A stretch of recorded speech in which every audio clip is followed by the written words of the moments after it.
everybody, it's Emily from Emily Loves London, and today I am doing my October TBR. Now, if I can, it's quite a big pile, but I think I can do it. Oh, there we go. See, this is what happens when you put little things on the top. It just doesn't work. There we go.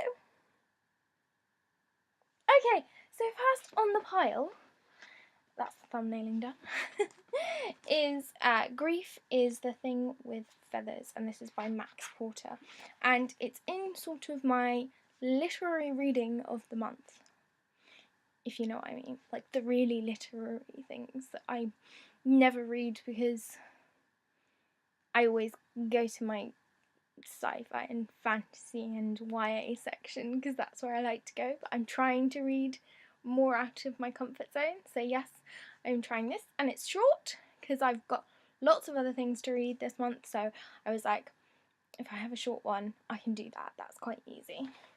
And it's not, come on. The print's not that big. Well, actually, it's medium, and there's not much on each page, so that'll be quite easy. So I'll flick through this quite easily. So basically, the story, this is once upon a time there was a crow who wanted nothing more than to care for a pair of motherless children. In a London flat, two young boys face an unbearable sadness of their mother's sudden death. Their father, a Ted Hughes scholar and a scruffy romantic, imagines a future of well-meaning visitors and emptiness. In this moment of despair, they are visited by Crow. Ooh. Very interesting. I can't wait to read this. So yeah, I'm looking forward to that. Next on my list, because we have a lot to get through, is Pirates of the Caribbean, Jack Sparrow, the Siren song, and this is the second in the series. So I read the first one about a month ago, and I absolutely loved it because I love things to do with Pirates of the Caribbean. They're one of my favourite childhood movies, and I go to see them every time they come out, and I went to see it twice this time, and it was good. It was better than last one. Definitely better than the last one. And the characters were a lot better, so I liked it more. But yeah, so this is about the young Jack Sparrow and his adventures, and this is obviously to do with the sirens. So yes, I cannot wait to read that. They're good little adventures and great for kids who just kind of want a lot of adventure. So yeah, they're great. Next on my list is something I got years and years and years ago from Australia when I was over there when I was about probably 12, and I absolutely loved this series because it has dragons in it, and you know, dragons are just so cool. They're amazing. So this is Lily Quench and the Black Mountains, and this is done by Natalie Jane Pryor. It's the second book in the series, and basically Lily Quench comes from a long line of Quenches who are destined to kill dragons, and in the first book Lily doesn't think that that's the way to go about it, even though the king and queen are telling her to. So she does it her own way. And this is basically her adventures after that. So yeah, it's a really good fun adventure, and it's very short, and it's big print, which I love. And there are little drawings as well, and they're so cool. So yeah, it's a great little read. Next on my list, I have something that I actually have the next book she's written as a proof that I got, so I had to go and get her first to read that first and then get onto the proof that I got given. And this is Mortem by Kate London, and I'm very excited to read this because it's crime and I love crime. Basically, a long-serving beat cop in the Met and a teenage girl fall to their deaths from a tower block in London's East End. Left alive on the roof are a 5-year-old boy and a rookie police officer, Lizzie Griffiths. Within hours, Lizzie Griffiths has disappeared, and dear Sarah Collins sets out to uncover the truth around the grisly deaths. So yeah, I can't wait to read this. This sounds really good and really crimey, which is what I need because I haven't had much crying recently, so I'm liking this. Next on my list is the Shapeshifter Finding the Fox, and this is done by Ali Sparks, and I have got all of them by Oxford University Press, and thank you so much for that. And I'm now getting to them. I know I'm a bit late, but I will persevere and get to them and hopefully finish quite a few. Finish like 3 by the end of this month and then finish off the series next month, so fingers crossed. But yeah, so this is about, it's not how Dax Jones has expected his day to go, but backed into a corner and frightened, he finds himself changing. And his change attracts attention. A government agent is suddenly waiting to whisk Dax away to a secret school, a haven for others of his kind. Ooh! That sounds really good. I can't wait to start reading this. This sounds really cool. Next on my list is something that I am actually literally 20 pages left from finishing and absolutely love it. And this is Perfiditas. I can never say this name. Perfiditas.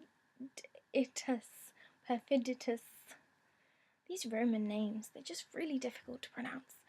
And it's by Alison Morton, and she's kindly sent me all 5 of her books in her series, and her 6th one I think is coming out either the end of this year or next year, so I'm excited to get to that as well. So yeah, this is the 2nd in her series, and basically Rome never fell, and there is this girl with this history that she doesn't know anything about, and this grandmother that she's just found out is still alive, and she goes to her to find out actually what happened to her family, and there's somebody after her who's a really nasty man, and like this is the aftermath of after that. So yeah, it's a really good thriller. I really like it, and it's alternate history, which is really cool. So yeah, I can't wait to finish that and get on to Successio, which is the 3rd book in the series, so that's really cool. So now I'm going to delve into my horror selection for this month, because obviously it is Halloween month, so I have to do horror books.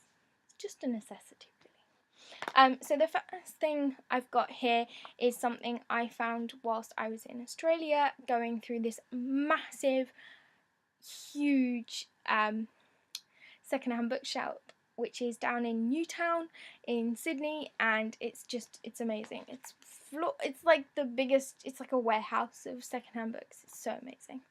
And they have a massive horror section and crime section, so I was just having fun in that, and I found this, which is the Classic Library of Horror, and it's The Mummy by Carl Dreadstone. Look! It's got the coolest cover ever. I absolutely love this cover. It's so cool. But yeah, so this is the story of the mummy, and basically an unmarked burial place deep in the Nubian desert contained an ancient mummy case of plain wood. The unearthing of this simple box was to invoke the most horrifying repercussions. For within the case lay a body that had been interred while still struggling to free itself from the smothering bonds. It's gonna be cool and horror-like. I can't wait to read it. And it's short. It's quite small print, but it is quite short, so it'll be a good fun read to do at Halloween. Next, I was still in Newtown in the secondhand bookshop, and I found this. It's just like a horror gem, really, basically. It's called The Red Brain, and it's a selection of short stories selected by the one and only Dashiell Hammett. I know, how cool. And there was like a whole series, but they were all like $10, so I couldn't bring myself to spend all my money on them, but I would have.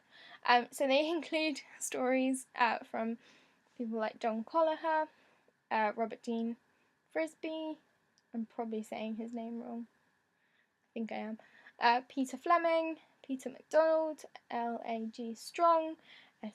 Fowler Wright, H.P. Lovecraft, Donald Wandry, and many others. And I think it was the Lovecraft that kind of set me. I was just like, I have to get this now. It's got Dashiell Hammett and him and Lovecraft in it, so I was like, yes, have to.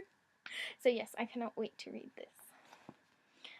Next on my list is a slightly new release, and this is The Dreadful Tale of Prospero Redding, and this is by Alexandra. I always say Alexander, it's Alexandra. Just my brain is not working today. Alexandra Bracken, and this is basically the story of a young boy whose father does a deal with the devil, and he just dumps it on the poor grandson, and he has to deal with the mess. So what are you gonna do? It sounds fun. Lots of demon possession and stuff like that, so I can't wait to get into this. And it's so pretty. The cover is so pretty. Oh, there we go. Just hit me in the face. And I love that. Isn't that cool? It's gold. I love it. I can't wait to get into that.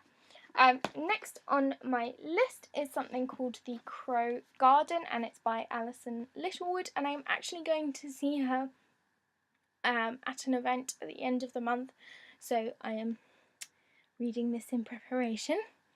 Fingers crossed I get to it. Basically, this is about when Nathaniel Kerner takes up his new position as a mad doctor at Crakenthorne Manor.